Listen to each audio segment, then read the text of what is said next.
Hi, this is Matt with State of Flex here with a review for X. This is Ty West's new film.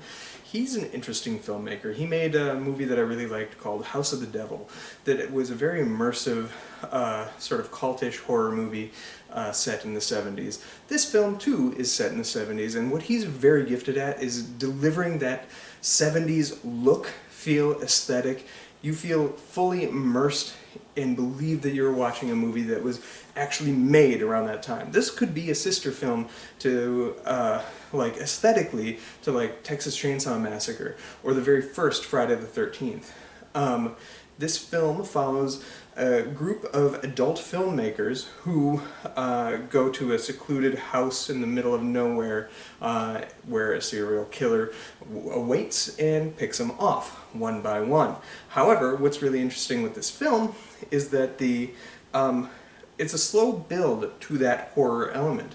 The movie is a little over an hour and a half, and it's over an hour before the horror elements really kick in. So you really get to know these characters and quite like them.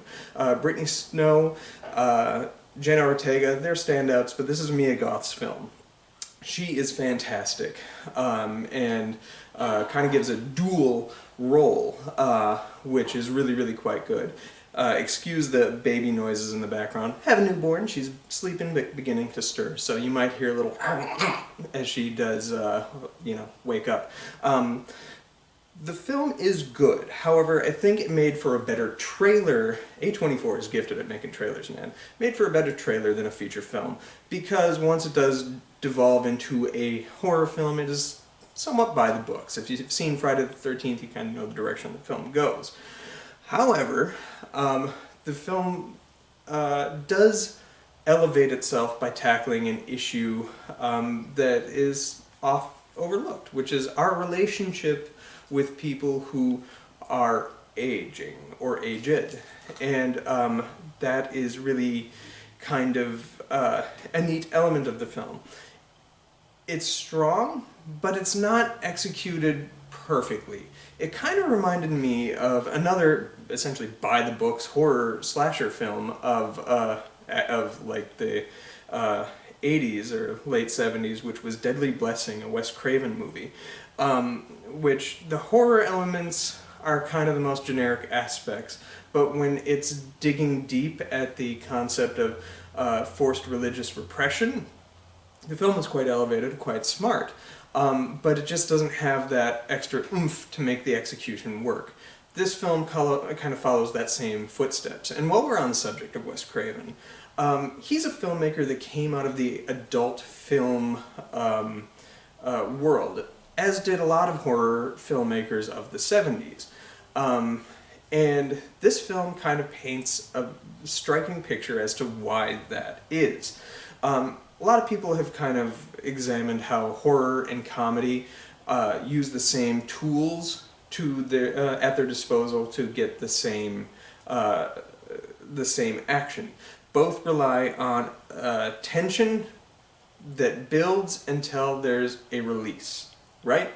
And no other genre really quite works that way, except the adult film genre.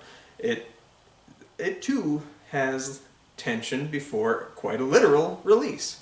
And this film kind of draws those three elements together very strikingly, especially in their use of editing. This film is very well edited. But you have the marrying of all three genres in one spectacular scene that comes pretty early on, where you have the slow build of tension.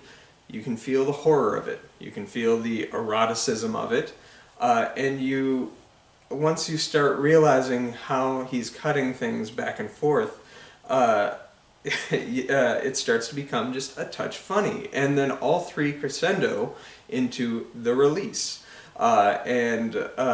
This is a tool used multiple times. The film does have some really strong suspenseful moments as well, however the horror elements felt a very early Jason. Like the kills, well, they're good and they're graphic, are just kind of by the books. Were it not for the commentary it's making on our relationship with the elderly, were it not for its use of editing and showcasing that the adult films, horror films, comedies, they all kind of work under the same operating procedures. And were it not for the strong performances, particularly from Mia Goth, I don't think this film would be as successful as it is. However, those elements do come into play and work and earn the film 3 stars by my book. I suggest you go see this movie in the theaters, just because it's aesthetically so pleasing. And if you get a chance, check out Ty West's other films. He's a good filmmaker who's made shockingly few feature films. Innkeepers is a good kind of ghost story, but House of the Devil, man, that movie is pretty great. And I think this one is on par with that one. So check it out, X. And stay tuned for the post-credit scene, which has a trailer for the next film. They stealthily shot prequel to this one. So thanks for watching. Let me know what you thought of the movie in the comments down below. Like, subscribe, all that good stuff. Bye.